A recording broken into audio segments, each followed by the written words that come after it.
자, 로마서 4장 23절에서 25절까지 다 같이 시작. 이는 4장입니다. 제가 이쪽을 보고 있네. 4장 23에서 25절 다 같이 시작.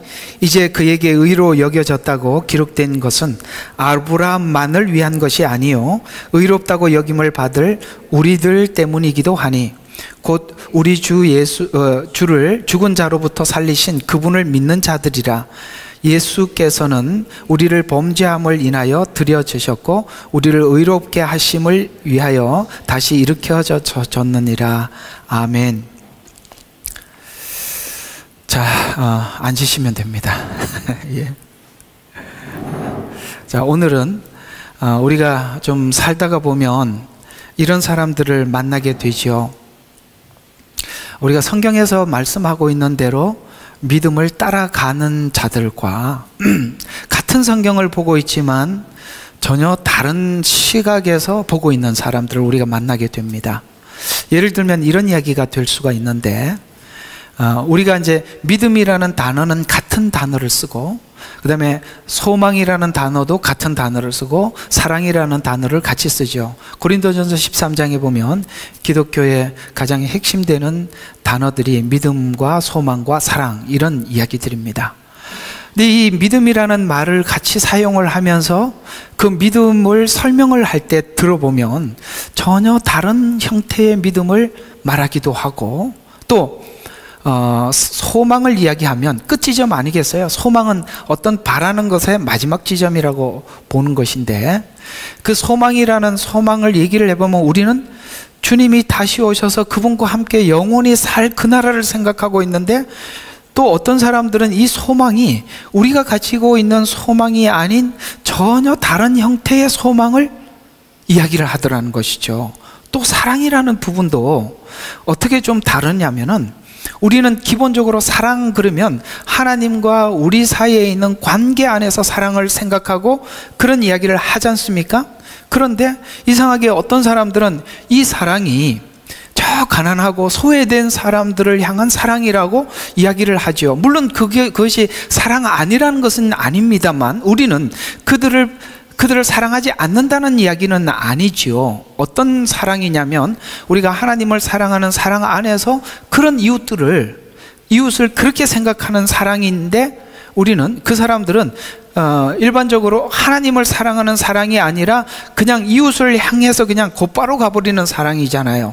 그래서 이렇게 같은 믿음, 소망, 사랑이라는 단어를 쓰면서도 어떻게 다른 믿음의 방향, 이런 걸 가지고 있는가라는 부분을, 사실 옛날에는 제가 이렇게 설교를 하면서 이렇게 교리적으로 설명만 하면 됐는데, 이제는 시대가이니만큼 이 부분들을 명확하게 짚어주지 않으면 우리 신앙이 굉장히 추상적이 될 수가 있어요. 그래서 이런 부분들을 여러분들에게 좀 현실적으로 나타나는 문제와 복음이 설명하고 있는 방향성에 대해서 제가 좀 선명하게 길잡이가 좀 되어줘야 하겠다. 이제는 설교가 그냥 성경만 가지고 강의하는 정도가 아니라 지금 현재 일어나고 있는 이런 문제들과 접목을 시켜서 분명하게 여러분들에게 설명을 해주지 않으면 안 되겠다라는 생각이 들 수밖에 없는 이유는, 성경에서 말씀하고 있는 대로 표현하자면 이 마지막 때 많은 거짓 선지자들이 일어날 뿐만 아니라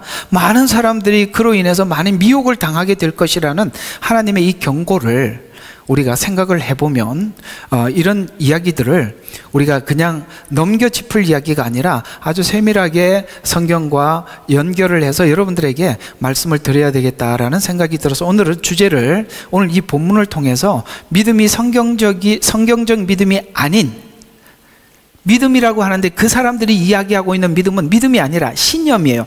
이 신념과 믿음의 차이가 도대체 어디서 갈라지는 것인가 라는 부분을 여러분들과 함께 생각해 보려고 합니다. 제목이 쉽지 않죠. 이게 쉽지 않은 설교를 하게 돼서 참 어렵기는 합니다만, 어쨌든 한번 해보도록 하겠습니다. 이런 부분들이 모호하거든요. 근데 좀 선명하게 오늘 듣고 나면, 그래서 이 사람들이 이해하고 있는 믿음과 왜 이렇게 사회운동을 하나, 우리는 왜 천국복음을 전하나, 왜 똑같은 성경책을 펴놓고 보는데 다르게 보나 오늘 설명을 듣고 나면 여러분 대략 방향이 잡히게 될 것입니다. 그래서 믿음이라고 말을 하면서 방향과 목적이 이렇게 다른가? 성경이 말하는 믿음이 되지 않고 믿음이 신념이 된 자들의, 그들은 정말 무서워요. 그게 행동으로 나오는데 우리가 일반적으로 한번 생각해 봐요. 상식적으로 보면 사람들이 이렇게 하면 되겠지라고 하다가 안 되면 방향을 전환하거나 다른 방법을 도입을 하는 게 정상 아닙니까? 상식적으로. 그런데 이 사람들은 그런 지점에 가서도 분명히 아님에도 불구하고 계속 하는 게 이상하지 않아요? 그건 그들이 믿음이라고 표현을 하고 있지만 우리 언어로 정리를 하자면 그건 믿음이 아니라 신념이기 때문에 그렇습니다. 이게 무섭습니다. 이 신념도 종교와 함께 연합이 되고 나면 절대 포기하지 않아요. 그냥 계속 밀어붙이게 되는 거거든요. 그래서 그런 사람들에게 나타나는 무서운 행동들, 아마 지금 우리 한국의 이 혼란스러움이 많은 사람들이 종교적 신념으로 인해서 생기는 문제이거든요. 그러니까 이런 문제들을 왜 이런 문제가 생기는지 심리학적이고 그 다음에 사회적인 문제로 접근을 하면 답이 없어요. 이거는 성경 안에서 밝혀야 됩니다. 왜 그러냐면 사회 사람들이 아무리 그걸 밝혀내도 정확한 답을 줄 수 없는 것은 뭐냐면 이 모든 뿌리는 영적으로부터 출발하기 때문에 이 영적인 세계에 대한 그 이해를 하지 못하면 아무리 풀어봐야 수박 거달기지 정확한 내면을 그 핵심을 찝어낼 수가 없어요. 자, 그런 차원에서 한번 생각해 보겠습니다. 그래서 왜 이렇게 사람들이 이게 아니면 돌이키지 않고 계속 밀어붙이나? 종교적 신념 때문에 그런 것입니다. 두 번째, 어떤 문제가 생기냐면 지금 종교다원주의가 굉장히 횡행하지요. 사실 우리 WCC는 사실 공산당에서부터 출발한 것입니다. WEA는 자유주의 신학에서 나온 겁니다. 그런데 이 대형 교단들이 이걸 받아들여서 이대로 이런 기준으로 성경을 해석하고 더 나가면 이제 이 종교다원주의가 이게 횡행함에도 불구하고 사람들이 쉽게 왜 그걸 받아들일까? 이상하지 않아요? 우리는 그게 딱 보이는데 왜 그쪽은 그걸 받아들이지 못하느냐? 그러니까 사회운동 혹은 종교다원주의, 이게 성경에서 마지막 때에 있을 미혹이라고 분명히 우리에게 지적을 했고 또 우리는 거기에 대해서 주의하라고 분명히 성경 여러 군데에서 이야기를 하고 있음에도 불구하고 바른 믿음, 바른 신앙을 추구하는 사람들에게는 그게 보인단 말이에요. 금방 캐치가 되고 이거는 아니구나, 이거는 하나님 뜻에서 나온 거구나, 이게 분별이 되는데 왜 다른 사람들은 이게 분별을 하지 못할까? 어느 지점에서 잘못 간 것인가? 같은 성경이 다른가? 같은 성경을 보고 있단 말이죠. 그런데 왜 이렇게 되는 건가? 이런 문제들이 사실 오늘 이 본문과 무슨 상관이 있겠나라는 여러분 생각이 들겠지만 상관이 있습니다. 이런 데서 그런 것들이 분별해 나온다는 것은 참 놀라운 이야기지만 잘 들어보시면 오늘 그래서 이 부분이 달라지는 거구나라는 것을 알 수가 있는 것이거든요. 자, 오늘 우리 로마서가 구원에 대한 이야기를 쭉 설명을 해가고 있죠. 로마서가 구원을 설명하려는데 그 중심에는 이런 의도가 있어요. 이 이야기를 쭉 계속 설명해 가고 싶은 겁니다, 로마서가. 그래서 로마서가 기록한 목적이 그런 겁니다. 자, 죄인들을 구원하시는 하나님의 방법은 하나님의 긍휼과 사랑이 더딥혀진 것이지, 이해가 가요? 우리가 구원을 받은 것은 하나님의 사랑이 더딥혀진 것이지 인간이 한 일은 없다고 말하는 것이 구원에 대한 로마서의 가장 기본적인 해석입니다. 자, 이걸 제가 성막을 하면서, 성막이라는 말의 뜻이 오헬, 원어로 보면 오헬이라고 그래요. 이게 굉장히 중요한 거니까 들어봐요. 이 오헬이라는 말은 한국어로 번역을 하면 무슨 말이냐면 덮다, 이런 이야기예요. 덮어둬버린다. 그러니까 무슨 이야기냐면 우리 죄가 우리 스스로 씻어낸 게 아니라 죄가 그대로 있는데 예수님의 보혈로 우리 죄를 덮어놓은 상태예요. 그러면 보혈만 걷어지면 그대로 드러나고, 그게 덮여 있으면 안 보이는 거죠. 이해가 가죠? 안 보이는 거예요. 그렇다고 해서 하나님께서 죄를 덮어놓는 것으로 끝내는 게 아니라, 덮어놓고 안에서 뭘 하고 있습니까? 그 피로 우리를 의로운 삶을 살도록 인도해 가시는 것입니다. 우리는 자꾸 덮는 것으로 보통 이야기가 끝났어요. 그러나 덮는 것을 넘어서서 우리를 의롭게 살도록 만들어, 이게 성화라고 그랬지 않습니까? 이것이 바로 예수님 십자가가 우리에게 보혈이 하신 일인데, 자, 그러면 성경이 말하고 있는 1차적으로 로마서가 하고자 하는 것은 뭐냐면, 우리가 구원을 얻기 위해서 우리가 뭔가를 한 게 아니라 예수님께서 십자가에서 피 흘려서 우리가 구원을 받았다라고 말씀하시는 것이 로마서의 핵심 되는 거예요. 그러면 피 흘렸다라는 것과 그 다른 것이 있단 말이에요. 오늘 이 본문을 한번 잠깐 보세요. 이렇게 이야기합니다. 24절입니다. 자, 의롭다고 여김을 받은 우리들 때문이기도 하니 곧 예수 우리 주를 죽은 자로부터 살리신 그분. 오늘 이 포인트가 뭐냐? 예수님을 어떻게 했어요? 죽은 자로부터 살리신 그분을 믿는 자. 자, 이게 이제 앞에 봐요. 죽었다가 살아나신 분은 누구시죠? 예수님이에요. 그런데 살리신 그분은 누구죠?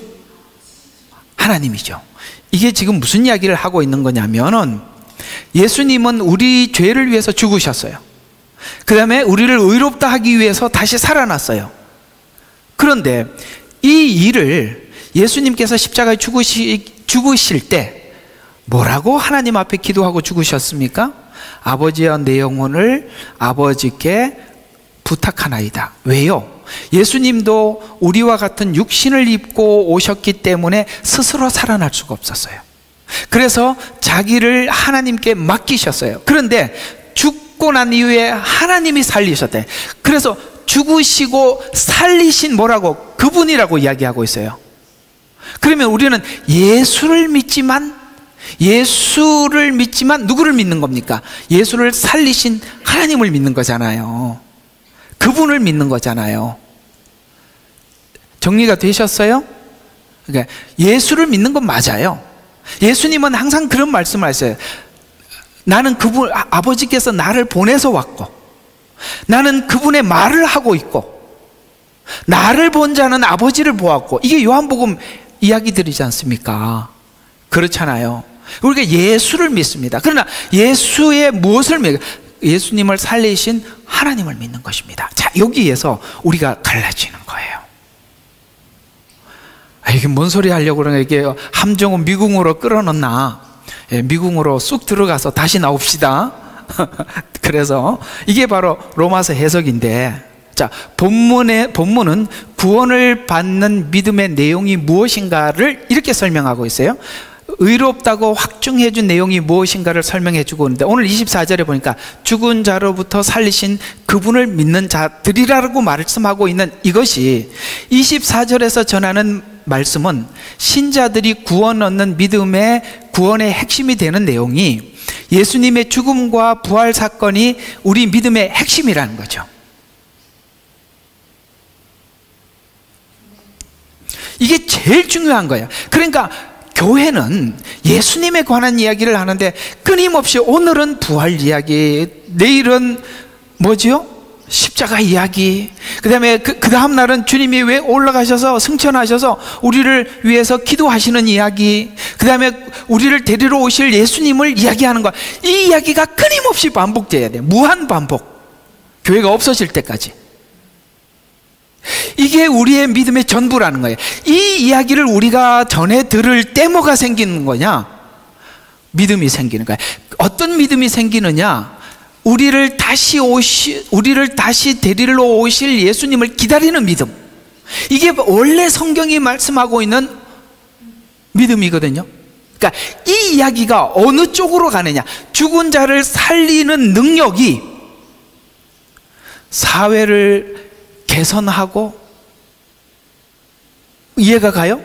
그분의 능력이 사회를 개선하고 가난한 자를 도와주고 노동자들을 해방시키고 이쪽으로 가느냐? 아니면 살아계신 그 하나님께서 약속하신 대로 구름을 타고 오시리라. 이해가 가죠? 요한계시록에 말씀하신 그 끝부분까지 주 예수여 어서 오시옵소서 이렇게 가느냐는 이 지점에서 그 능력을 어느 쪽으로 보느냐예요. 막 정리가 되려고 그러죠? 예, 정리가 되셔야 돼요. 왜 그들이 그렇게 신념으로 밀어붙이느냐? 상식이라면은 끝이 나고, 아, 이거는 아니구나. 좀 방법을 좀 돌이키자. 이렇게 가야 정상인데, 그거는 상식선에서 가능한 일인데, 신념이 되어버리면, 잘못된 신념이 되면, 포기할 줄 모르는 이상한 신자가 된단 말이에요. 그래서 이 예수님의 죽음과 부활이 여러분에게는 어떤 죽음이며 여러분 신앙에는 어떤 부활이냐라고 묻는 것입니다. 오늘 아브라함 이야기를 저번 주에 계속 해왔죠. 아브라함의 믿음의 신앙 고백이 어디서 나타났다고요? 가장 절정인데 22장. 22장은 뭐죠? 이삭을 하나님께 드리죠. 이걸 히브리서에서는 뭐라고 이야기하느냐면 아브라함의 믿음은 죽은 자 가운데서 도로받은 것이라. 오늘 여기 죽음과 부활이 똑같은 거죠. 죽은 자 가운데서 도로받은 것이라 라고 말을 하듯이 여러분에게 예수님의 죽음이 어떤 관련이 있으며 여러분의 신앙에 예수님의 부활은 여러분에게 어떤 것이냐라고 묻는 것입니다.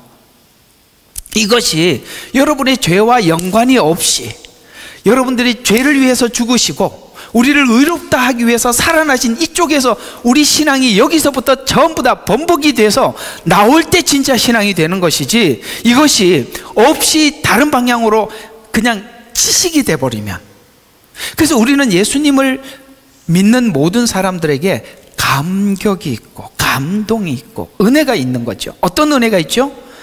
내 죄를 대신해서 십자가에서 피 흘리신 그분이 완전히 자기 것이 되는 거예요.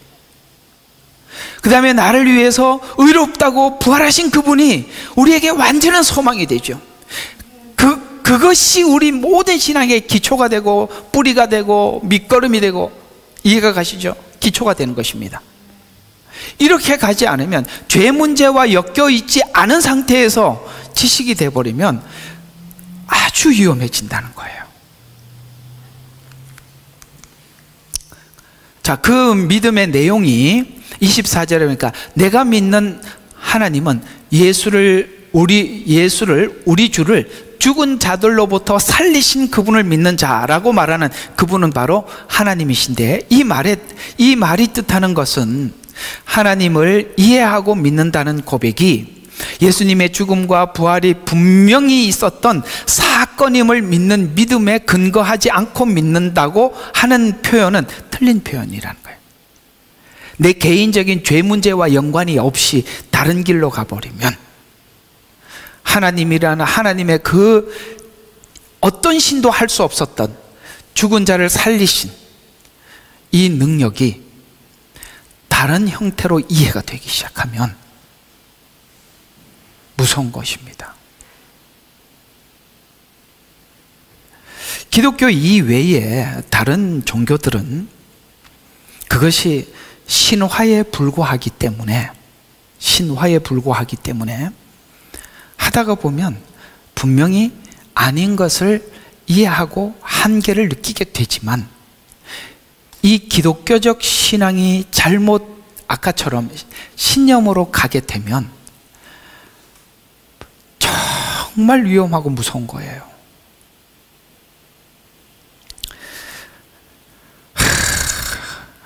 이렇게 화요일 날 이제 우리 송구영신 예배 드려야 되잖아요. 어제 12시부터 새벽까지 잠 한잠도 못 잤어요. 하나님께서 2025년, 하나님께서 이 2025년부터는 우리에게 어떤 날들입니까? 하나님께서 이렇게 주시는 건 어제 이렇게 또 정리하고 묵상하고, 이게 보통 심각한 게 아니에요. 우리가 예언서를 하나하나 분석을 해서 지금 이 시대를 분석을 해보면 성경의 예언이 정확하게 지금 다 이루어져 가고 있고, 정말 주님의 오실 날이 정말 임박해 있습니다. 여러분, 그걸 성경을 꿰뚫어 보는 사람들은 그게 마치 내 앞에 와서 막 움직이는 것이 보일 정도예요. 그러나 성경에 대해서 무지한 사람들은 아무것도 모르는 거예요. 그러나 이 마지막 때를 살아가고 있는 저와 여러분에게 하나님께서 우리 이제 가서 우리 한국에 가서도 여러분들과 함께 복음을 나누겠지만 아마 이번에 2025년에 주시는 이번 연말 메시지와 굉장히 연관이 있어요. 이번에 집회 주제가 그렇더라고요. 어쨌든 많이 좀 기대하시고, 하나님도 저도 계속 구하고 있습니다. 이렇게 구하니까 잠도 못 잘 정도로 참 이게 보통 심각한 게 아니에요. 이게 말씀을 받는 예레미야나 선지자들이 얼마나 그게 힘들었는지 제가 좀 알겠어요.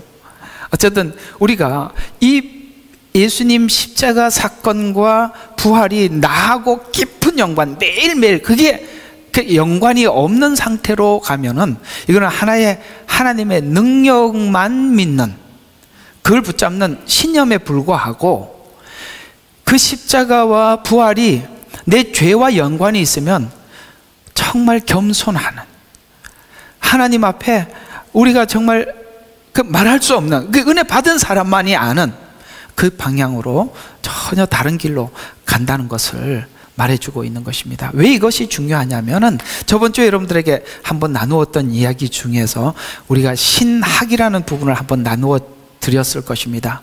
우리가 믿음을 믿음으로 보지 않고 믿음을 지식과 이성을 기반으로 믿음이라고 이해하고 말하는 것은 잘못된 믿음입니다. 이걸 보고 우리는 관념론이라 이렇게 주장합니다. 이 단어는 좀 기억해 두세요. 신학에서 많이 쓰는 단어이기도 합니다.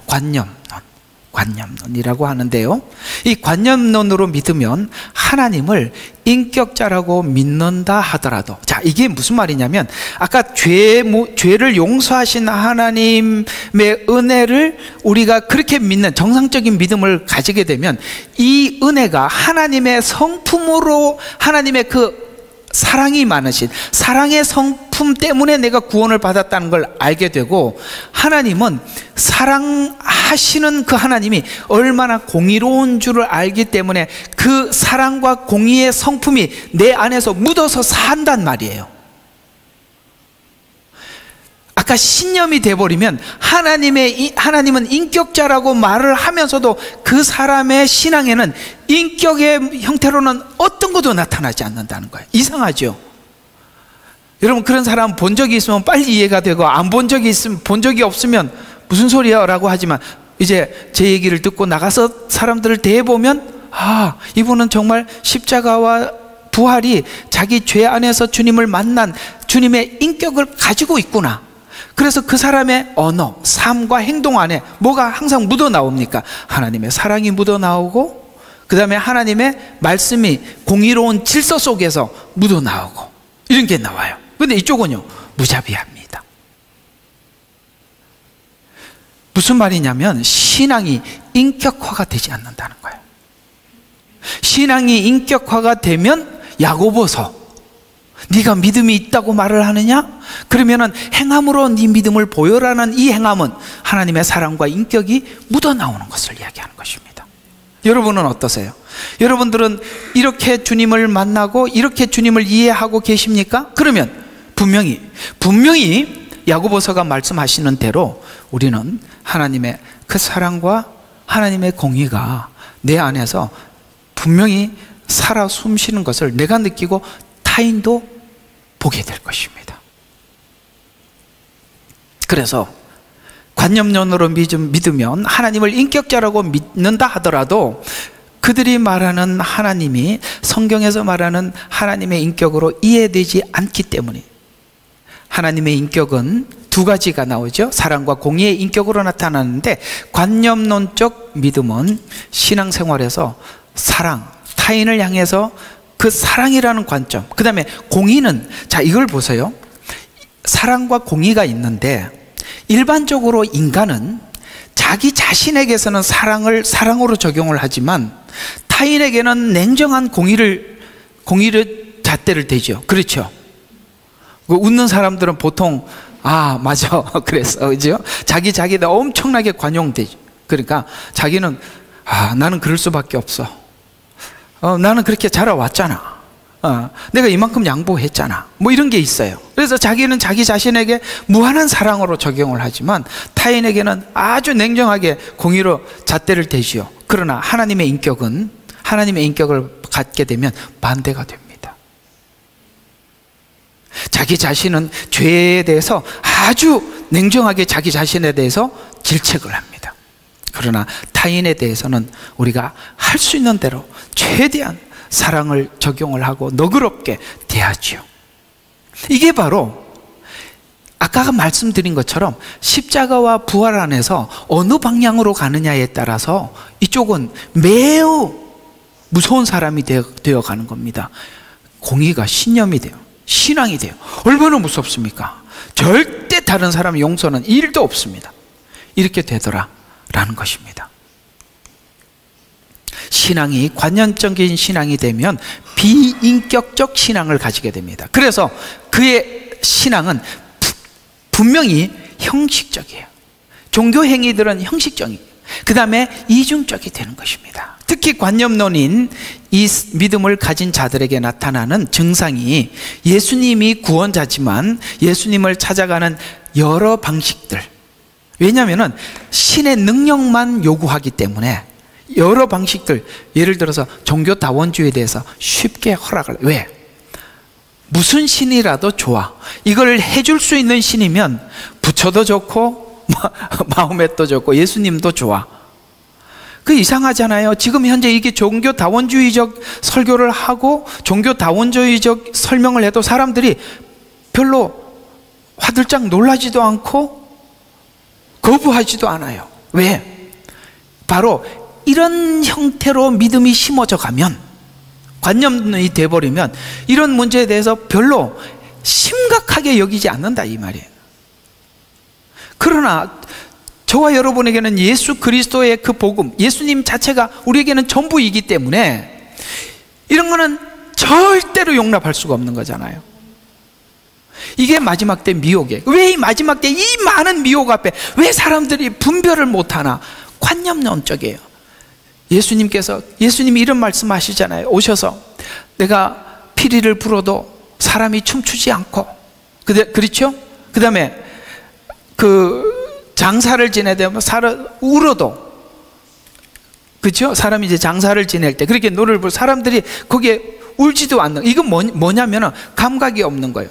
우리가 이 복음을 전했을 때 감각이 살아있어야 되는 거예요. 나를 위해서 죽으셨다는 것에 대해서 내가 울 수 있어야 돼요. 내가 자유함을 얻은 자로서, 구원을 받은 자로서 기쁨이 있어야 되는 거예요. 이런 것이 하나도 없어요. 왜? 굉장히 추상적이고 관념론적이기 때문에. 이거는 사실은 성도들에게 문제를 제기하기보다는 저는 목회자로서 이 교회의 설교에 상당히 문제가 많다고 보는 거예요. 왜냐하면 교회가 끊임없이 십자가 복음을 전했더라면 사람들은 이 죄 문제에 대해서 각자가 고심을 했을 것입니다. 그리고 하나님 앞에 나가서 이 문제를 어떻게 해결할까 하고 여러분들이 가슴을 쳤을 것이에요. 그러나 이런 이야기들을 하지 않고 그냥 즐거운 설교, 이런 얘기를 하고 지금까지 해왔으니 예수님이 누군지 설명을 하지를 못해요. 이게 참 비극 중에 비극이긴 합니다만, 장로님들에게도 예수님에 대해서 아시는 대로 A4 용지 하나 드리고 여기다가 예수님에 대해서 아는 대로 적어보라 그러면 한 3줄 쓰고면 쓸 게 없대요. 3줄. 여러분들은 얼마나 쓸 수 있어요? 성경은 이렇게 말을 하는데 하나님에 관해서 다 기록을 하려면은 그러니까 보관할 곳이 없어요. 아니, 하나님에 대해서 너무 방대한데 어떻게 아는 게 A4 용지 하나를 못 채우냐 이 말이에요. 그건 뭐예요? 관념론적이라는 거예요. 여러분들이 주님과 함께 살았던 그 경험들을 적기 시작하면 얼마나 매일매일, 이번 주만 해도 너무 많을 거 아닙니까? 근데 그게 없는 거죠. 왜? 굉장히 지식적이기 때문에 그렇다는 것이죠. 이제 아시겠습니까? 왜 그렇게 미혹이 난무한데도 사람들이 분별을 못하고 종교다원주의 이렇게 정말 우리 신앙의 가장 핵심을 뺏어가는데도 예수 그리스도만이 구원자가 아니라 누구든지 구원자가 될 수 있다라고 올라오는 게 종교다원주의 아니겠어요? 거기에 대해서 왜 교회가 저항하지 않고 받아들이느냐? 이렇게 돼 있기 때문이라는 거예요. 각 나라마다 주류가 되는 종교가 있는데 그 종교로 예수님을 찾아간다. 그래서 예수님을 찾는 방법도 다르고 만나는 분은 예수라고 주장하게 돼요. 그래서 뭘 믿어도 괜찮다는 거죠. 그래서 현대 종교에서는 종교다원주의 사상을 쉽게 받아들이는 이유도 신앙이 관념적 곧 이성적으로 믿기 때문입니다. 이것이 믿는다는 신앙 고백의 함정입니다. 여러분들이 아는 지식이 믿음은 아닙니다. 아시겠어요? 꼭 아셔야 돼요. 지식과 믿음을 혼돈해서는 안 돼요. 믿음은 아는 지식이 기도를 하고 하나님 앞에 여러분 안에서 씨름으로 열매로 나타나지 않는 것은 머리로 남아있는 것입니다. 그래서 여러분 정말 믿음이 믿음 되기 위해서는 들은 말씀을 가지고 하나님 앞에 몸부림치면서 기도하며 주님을 직접 만나셔야 돼요. 이 과정이 없으니까. 성경은 이런 이야기를 합니다. 귀신들도 알고 떤다고 이야기합니다. 여러분, 사단도 누구보다 잘 알아요. 얼마나 잘 알았으면 예수님이 오시고 난 이후에 예수님 2살 아래로 다 죽이고 그런 일을 했겠습니까? 예수님이 오셨다는 걸 알기 때문에 40일 금식 기도하고 내려올 때 시험하러 간 거예요. 그분이 예수님인 줄 아니까 그렇게 한 거예요. 주님이 이 땅에 다시 어떻게 오시는지 사단이 더 잘 알고 있어요. 사람들을 어떻게 위협해서 뺏어갈지 너무나도 잘 알고 있어요. 그걸 오직 예수 그리스도 안에 있는 믿음을 굳게 잡은 사람들은 분별을 하게 되어 있어요. 참 이상하지 않아요?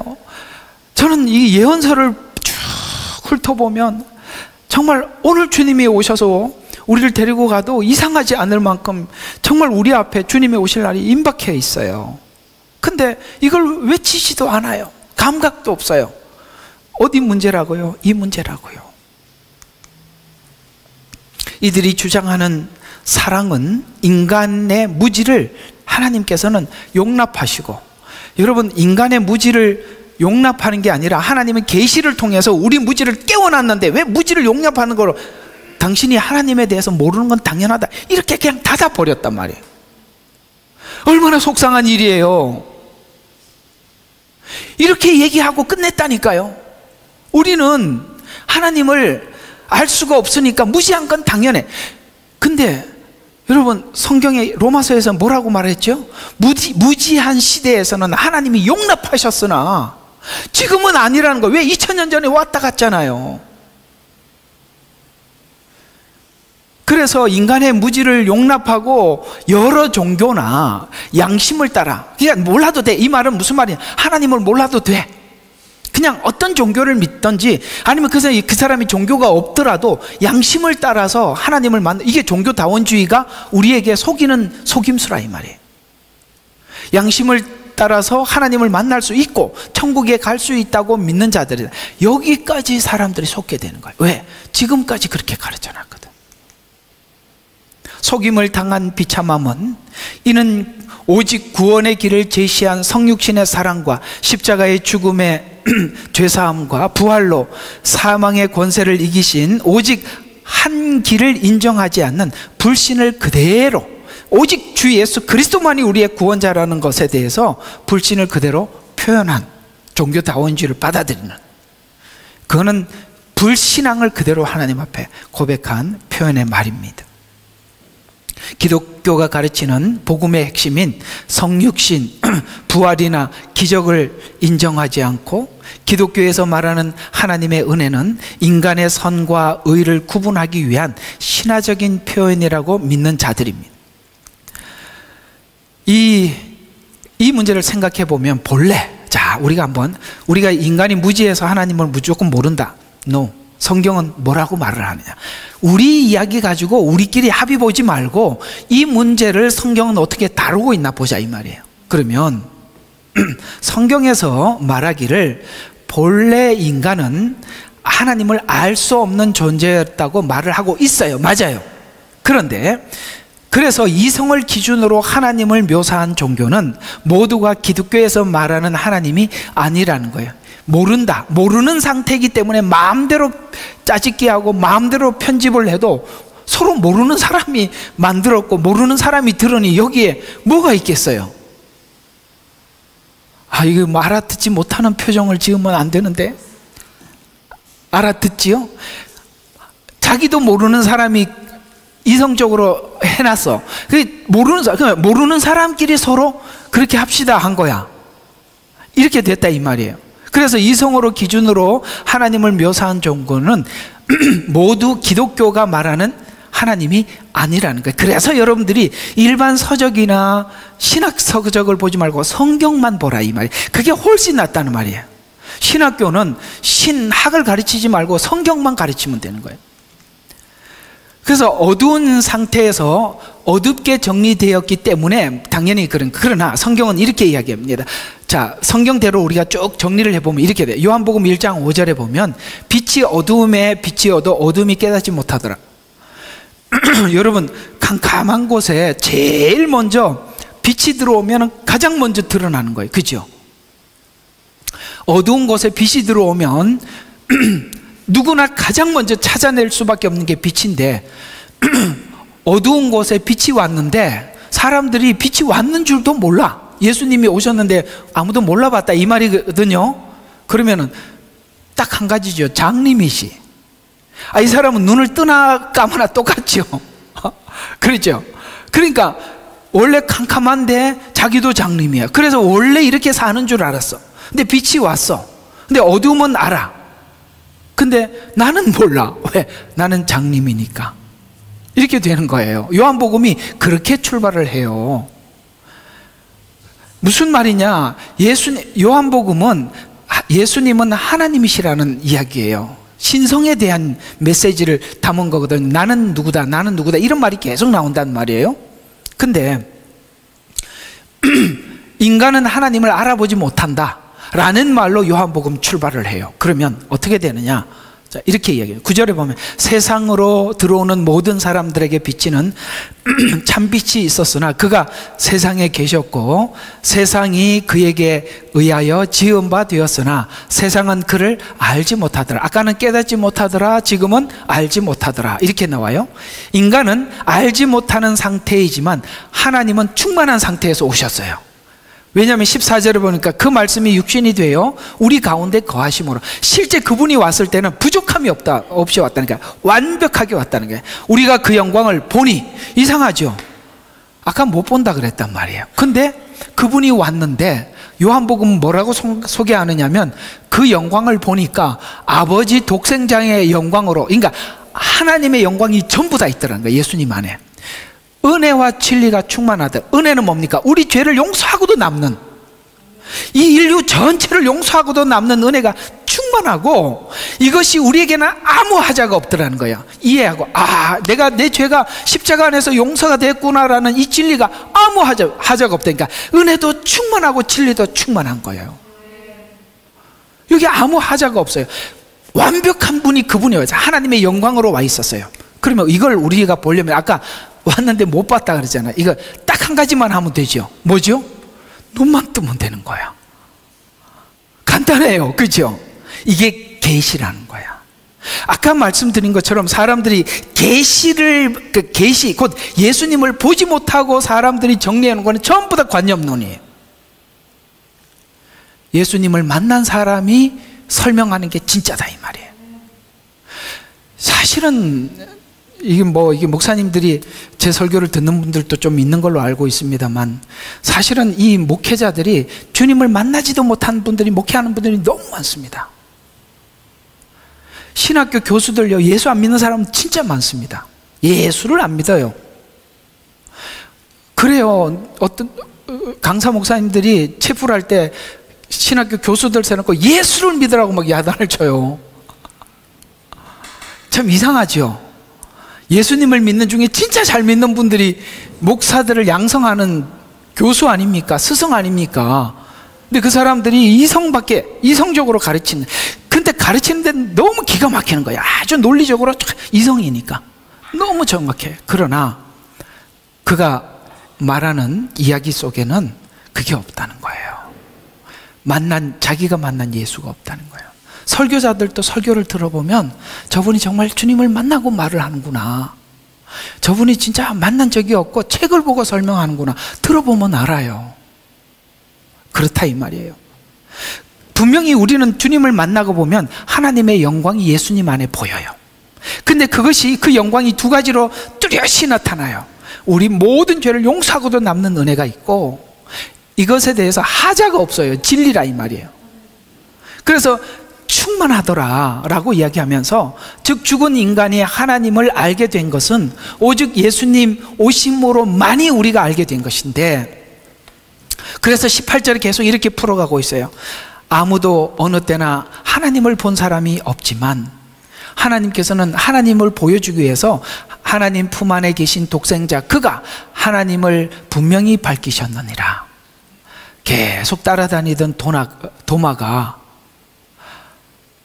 예수님 부활하고 난 뒤에 못 믿겠다는 거야. 그래서 네가 믿지 않는 사람이 되지 말고 믿는 자가 되라고 어떻게 했습니까? 손을 내밀고 만져보고 손에 못자국을 보고 발에 못자국을 보고 뭐라고 해요? 나의 주, 나의 하나님이십니다. 이렇게 고백했던 것처럼 말이죠. 우리 주님은, 우리 모두가 주님 저는 주님을 믿지 못하겠습니다 라고 이야기하면 하나님 믿을 수 있도록 주시는데 우리에게 그런 간절함이 아무것도 없는 거예요. 다른 쪽에서 주님을 구하고 앉아 있는 거예요. 모두가 만난 주님, 저렇게 만나서 삶이 변화된 저 사람, 그 주님 저도 좀 만나게 해주세요. 이게 없다는 거예요. 이게 없으니 배워봐야 전부 다 지식적인 것만 배워간다 이 말이에요.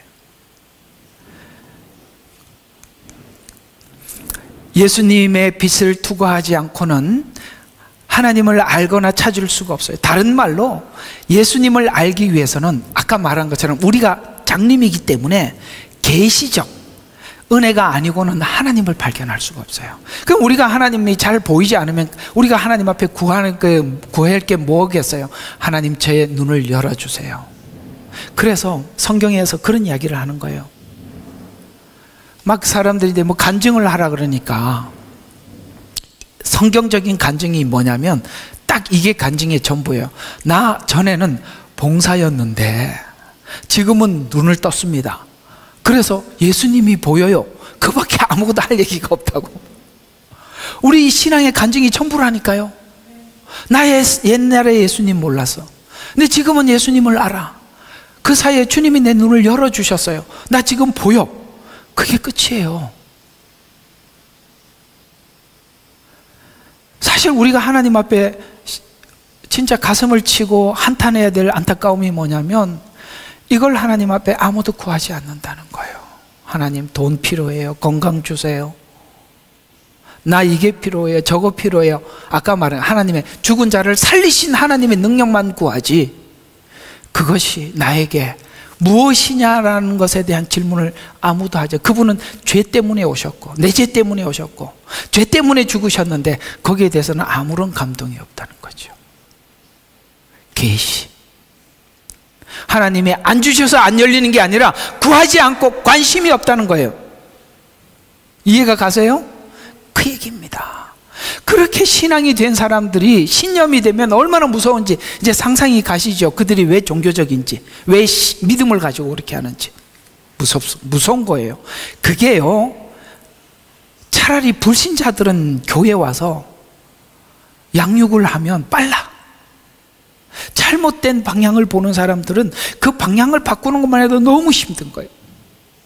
그래서 인간이 스스로 이해하는 선에서 선과 의와 하나님이 정해놓은 선과 의는 좁힐 수 없는 간격, 이게 이해가 가면 하나님은 선과 의를 인간이 너무 멀리 갔어요. 인간이 얼마나 멀리 갔냐면, 라멕 아시죠?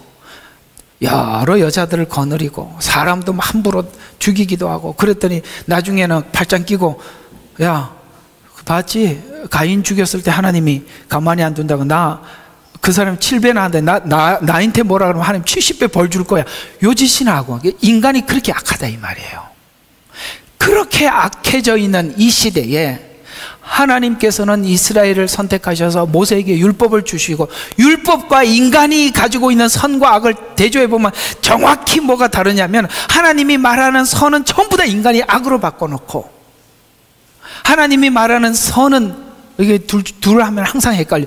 악을 사람들은 전부 다 선이라고 바꾸는, 이해가 완전 뒤집어져 있다 이 말이에요. 그래서 하나님께서 선악을 알게 하는 나무만큼은 먹지 마라. 그거는 하나님이 창조주와 피조물의 경계선이라는 거예요. 그걸 넘어가 버린 겁니다. 인간의 자유의지가 넘어가자 하나님이 만들어 놓은 선과 악을 인간이 다 뒤집어 넣어서, 그것이 바로 창세기 11장까지 등장하고 있는 인물들의 악행들입니다. 그때 하나님께서는 인간이 전부 다 어두운 세상에 아브라함을 선택하셔서 하나님이 계시의 빛을 비춰주기 시작하신 거죠. 이게 성경 이야기예요. 그래서 인간이 정해놓은 선과 의, 하나님이 정해놓은 선과 의에 이 좁힐 수 없는 간격이 있어요. 인간의 선과 의로 하나님을 부정한 상태에서 만든 모든 관념론, 종교는 관념론이 되는데, 말하는 우리가 성경을 가지고 있는 이 기독교인들도 관념론적 신앙을 가지게 되면 여타 이단의 종교와 다를 바가 없는, 우리가 예를 들어서 무슬림 얼마나 정말 사람도 아니잖아, 그죠? 이 사람들이요, 기독교인들을 속여서 재산을 다 빼앗아 가도 자기 신에게 얼마나 감사하는지 몰라요. 왜냐하면 내가 속이는 걸, 내 신이 나를 사랑하셔서 저 사람들을 속게 만들어 주신 것에 대해서 감사하는 거예요. 그 사람들은. 말 이해가 가죠? 내가 이렇게 누구를 속였는데 속이도록 신이 눈을 감게 해주고 그걸 감사하는 거예요. 이런 악한 사람들이 어디 있습니까? 내가 여기 한번 이런 이야기를 한번 들어본 적이 있어요. 우리 한인들이 이렇게 가정에 가서 뭐 타일 일도 하고 목수 일도 하고 그러잖아요. 그래서 무슬림 어떤 가정에 이제 일을 맡아가지고 뭐 건축을 했어요. 그리고 끝나고 난 뒤에 딱 이제 돈을 받으러 가니까 뭐라 그러냐면, 장갑을 딱 끼더니 하나하나 지적하더라는 거야. 여기 타일이 약간 1mm가 차이가 나고, 그래서 얼마 까고. 이해가 가요? 하나하나 지적을 해가지고 여기 못이 요만큼 튀어나왔으니까 얼마를 까고, 나중에 반 이상 까더라는 거야.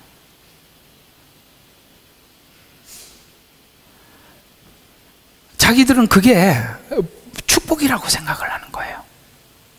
이 무슬림 사람들은 기본적으로 이런 생각을 하고 있는 사람들입니다. 그렇게 해서 결국은 자기가 거기에 대해서 혜택을 보면 알라가 도와준 거예요.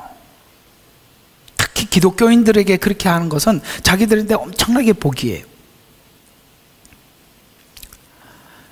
이런 거나 우리 예수 믿는 우리들이 하나님, 그들이 신에게 구하는 것과 우리가 기도하는 것을 둘을 한번 대조해 볼 필요가 있지 않을까?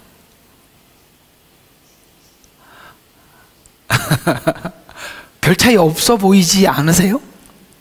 관념론 쪽으로 가면 그렇게 되는 것입니다. 기복신앙, 우리가 기복신앙을 그대로 받아들일 수 없는 거예요. 그렇죠? 그런 부분들이 왜 사람들이 그렇게 심각하지 않느냐, 바로 이 부분에서 달라졌기 때문에 그렇습니다.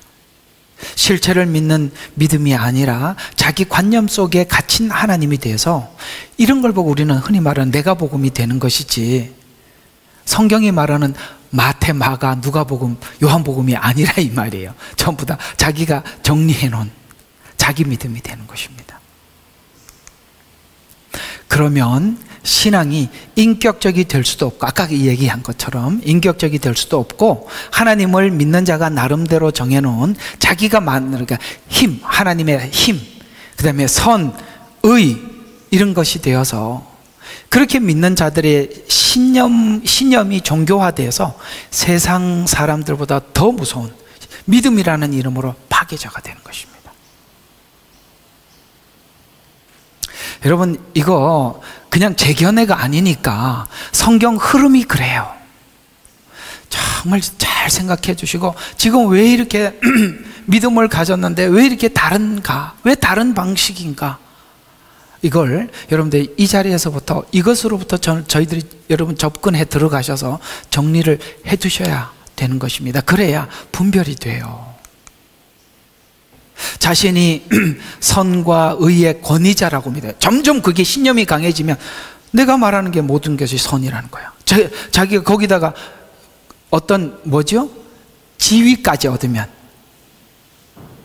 권위를 얻으면 더 무서워진 거죠. 그게 바로 미친 지도자들이 국가를 종교화시킵니다. 탈북자들이 한국에 와서 찬송가를 부르면서 거기에 있는 주님, 하나님, 예수님 이름을 빼고 거기다 김일성 이름 다 집어넣어놨다 그러잖아. 깜짝 놀랐다 그러잖아. 찬송가, 자기는 거기서 입버릇처럼 부르던 그 내용이 찬송가에 그대로 있더라는 거예요.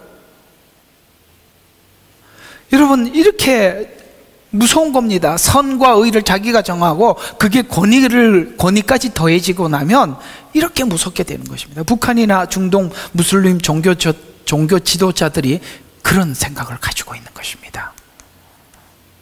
인간의 악이 선으로 착각하게 될 때 얼마나 무서운 종교가 탄생하는지를 보여주는 예가 되는 것입니다. 그럼 신자는 하나님을 어떤 근거를 가지고 믿는가? 그리스도를 살리시니라는 이 관점, 이 지점에서 우리는 왜 하나님은 예수님을 살리셨냐?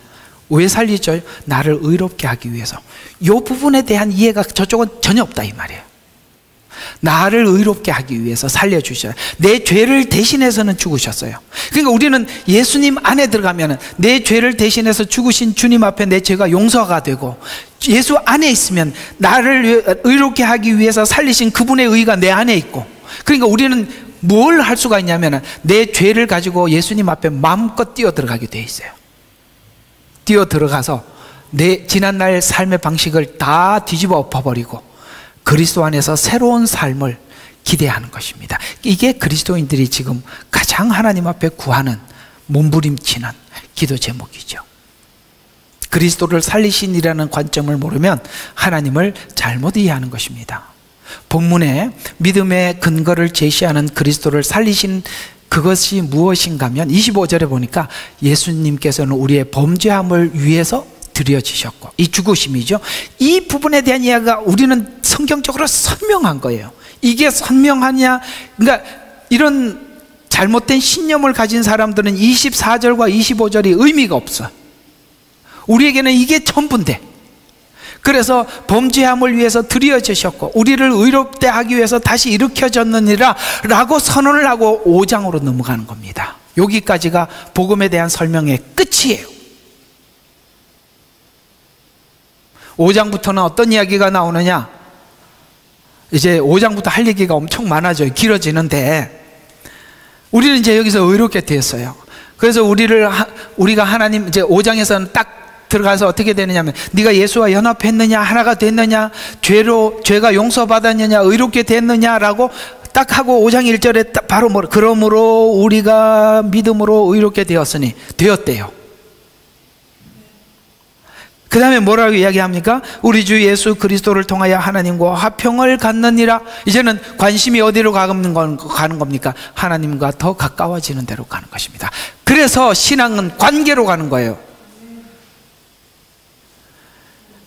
그래서 의롭게 하심을 위해서 다시 일으키는 믿는 믿음을 의미하는 것입니다. 성자 하나님이 이 땅에 오셔서 죽으셨다는 말은 그가 하나님이셨는데 우리 죄를 위해서 죽으셔야 했다는 원리 속에서 우리는 믿음을 인식해 들어가기 시작합니다. 그걸로 시작하는 겁니다. 그 밖에서 출발하는 믿음은 아니라 이 말이에요. 하나님이 말하는 믿음이 전혀 아니라는 거예요. 하나님인 예수께서 우리의 죄 때문에 죽으셔야 했다는 것은 우리가 하나님 앞에 죄인이었다는 것에 대해서 모두 다 인식하고 전제하는 것으로부터 믿음은 출발하는 것입니다. 인간이 선과 악을, 선악과를 먹고 착각했던 역사 속에서 쭉 우리가 지금 잘못 이해해왔던 죄에 대한 인식에서 인간이 정해놓은 선과 악의 주체가 아니라, 우리가 그 모든 것을 정하는 주체가 아니라 죄인이었다는 것을 인식하는 것에서부터 하나님을 알기 시작해야 하고 알아야 한다는 거예요.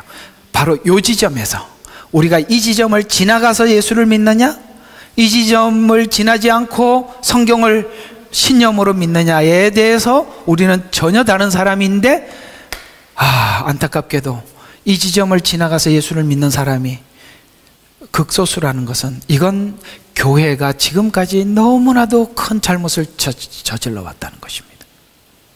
설교는 그냥 오늘 이번 주에 있었던 재미난 이야기를 하고 자기가 살았던 간증을 하는 곳이 아닙니다.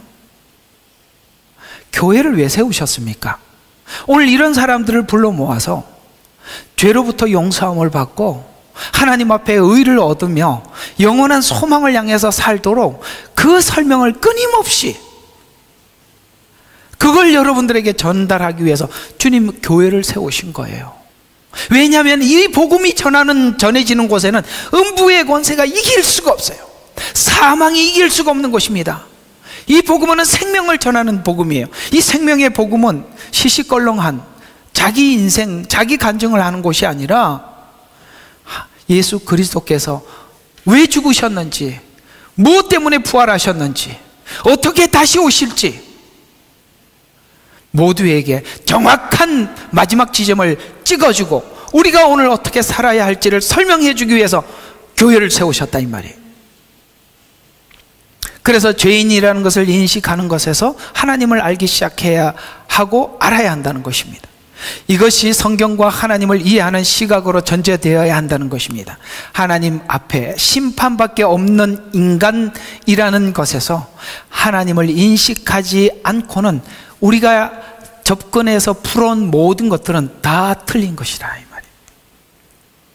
또 살리신 이를 믿는다라고 말하는 이 살린다는 이 말은 이 세상을 하나님이 지은 것, 심판하신 것, 벌받아 마땅한 것이라는 원칙 속에서 하나님을 하나님 되심으로 받아들이는 것입니다. 하나님이 예수를 보내셨다는 것은 우리의 죄인이며 우리는 죄인이고 죄를 스스로 해결할 수도 없고 죄가 얼마나 큰가, 얼마나 심각한가, 이 문제를 하나님이 얼마나 심각하게 다루시는가, 이 문제를 해결하는 하나님이 얼마나 우리를 사랑하셨는지. 그래서 우리가 하나님의 사랑, 그러면 십자가에서 달려서 고통, 그렇게 너무 감성적이라면, 내가 얘기하는 이 주생명 선교교회가 주장하는 저의 주장은 여러분들이 자꾸 십자가에서 얼마나 아프실까 이 얘기만 하지 마시고, 그러니 신앙이 감정적인 거예요. 그 패션 오브 크라이스트 보셨죠? 그걸 보고 울기만 하면, 그거 하지 말고 아들을 보내주셨던 아버지 마음부터 시작하자 이 말이에요. 여러분, 아들이 그렇게 죽어야 될까 알면서 보내주는 부모는 누구예요? 하나님의 사랑은 다 어디 가고 예수님이 십자가에서 고통당하는 그 순간만 생각하는 거예요. No. 아들을 보내주신 그 아버지의 마음, 우리를 위해서 죽음이 정해진 것을 알면서도 오셔야만 했던 예수님의 성육신, 이거 없이 제물이 될 수가 없으니까 33년의 생애, 얼마든지 물리칠 수 있는 힘이 있었지만 우리를 위해서 견디신 고난 하나하나 짚어보면 그 속에 우리를 향하신 하나님의 마음이 너무나도 세세히 짚어지는 거예요.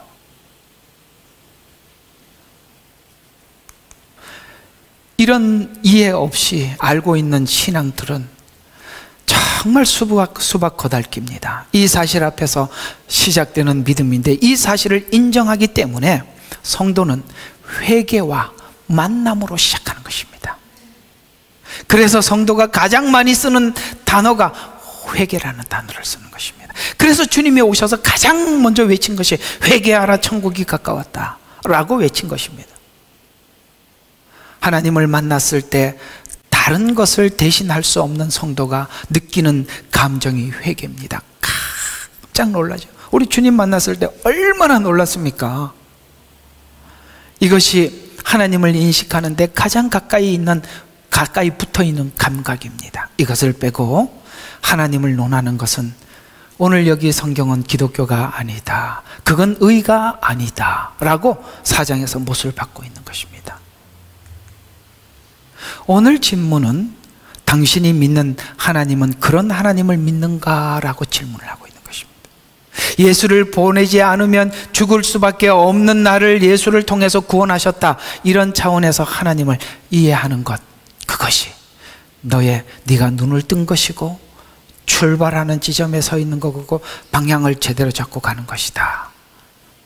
그래서 모두 공감하는 믿음의 공통된 고백이 나의 예수님은 우리의 범죄함 때문에 죽으셨습니다, 의롭게 하기 위해서 살아났습니다 라는 이 공감대가 마음속 깊은 곳에서 고백되어져 있는 그 고백이 모인 곳을 성경은 교회라 이렇게 얘기하는 것입니다. 여러분들 여기서부터 출발해서 이렇게 모였다면 우리는 모두 다 교회입니다. 결론입니다. 이 말의 깊이는 사실은 구약에서 찾아야 돼요. 우리 그래서 이런 거 공부 많이 했잖아요. 성막 공부했죠. 그 다음에 속건제, 속죄제 이렇게 6대 제사 공부했죠. 절기 공부하죠. 이런 것들이 사실은 신약에서는 결론적인 부분만 나와 있기 때문에 잘 몰라요.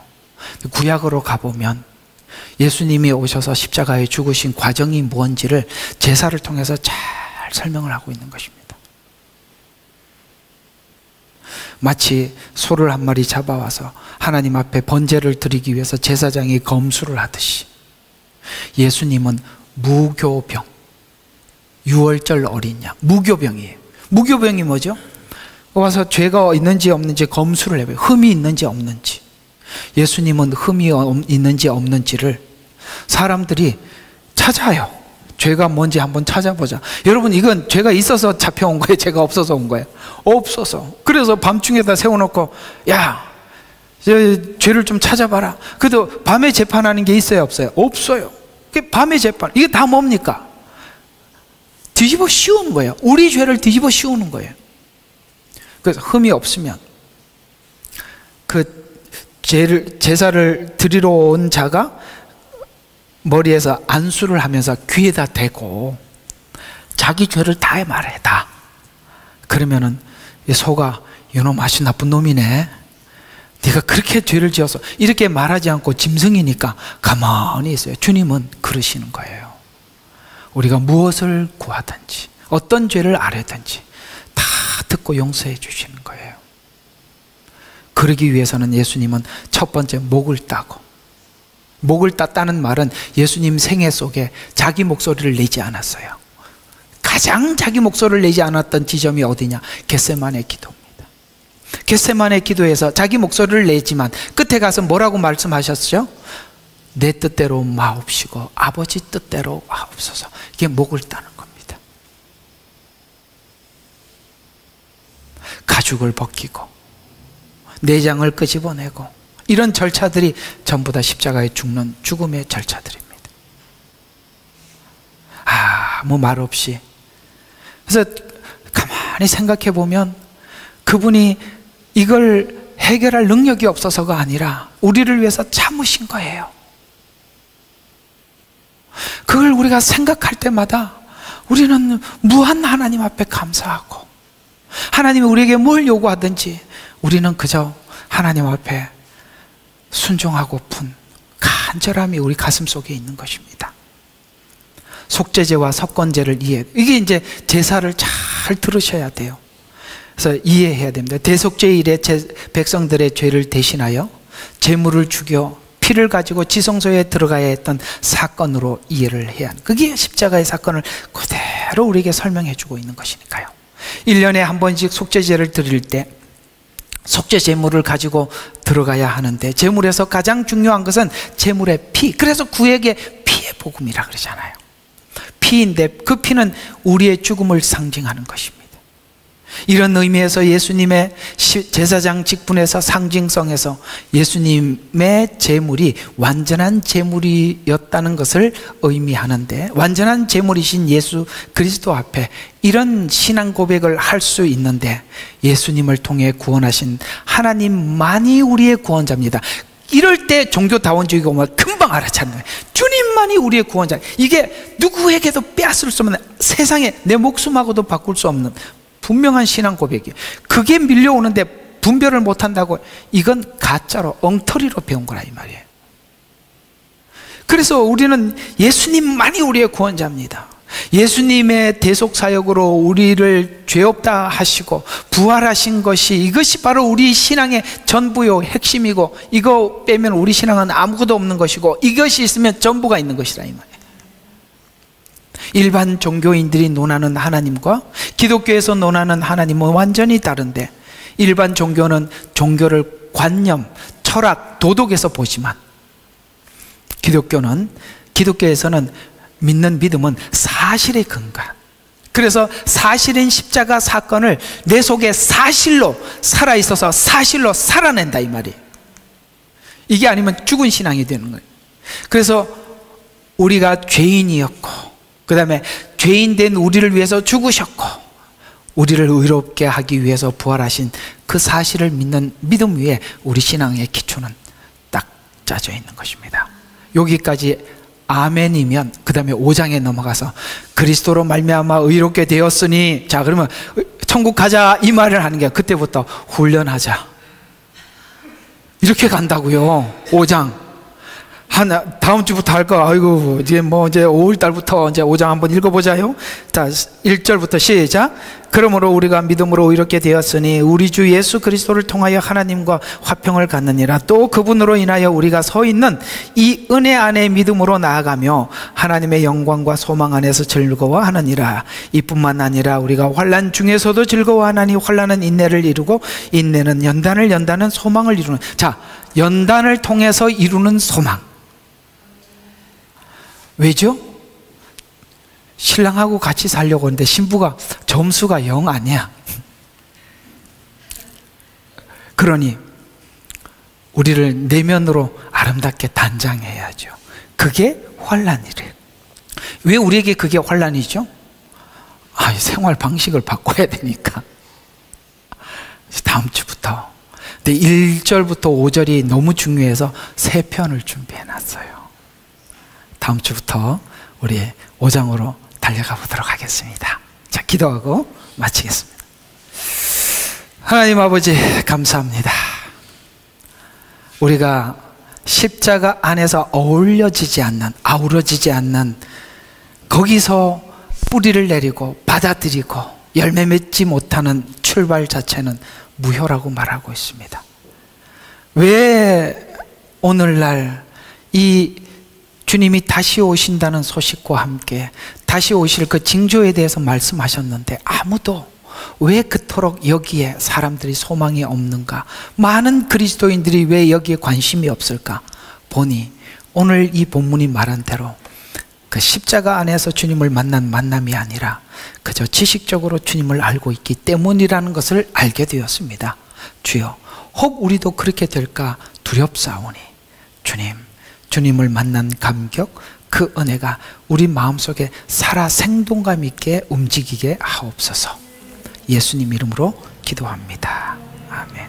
예레미야의 눈물은 시대에 맞는 말씀 선포와 변질되지 않은 순수 복음을 외치고 있습니다. 함께 연결되어 하나님께 예배드리며 이 마지막 때에 하나님께 쓰임받길 원하시는 분은 카카오 채널로 연락주시면 연락드리도록 하겠습니다. 고정 댓글에 채널 경고와 착제에 대비한 예비 채널과 제2채널 링크를 올렸습니다. 이 채널 또한 구독 부탁드리겠습니다. 감사합니다.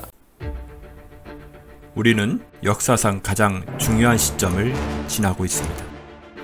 하나님께서는 하나님의 일을 하시기 전에 사람을 준비시키셨음을 우리가 알고 있습니다.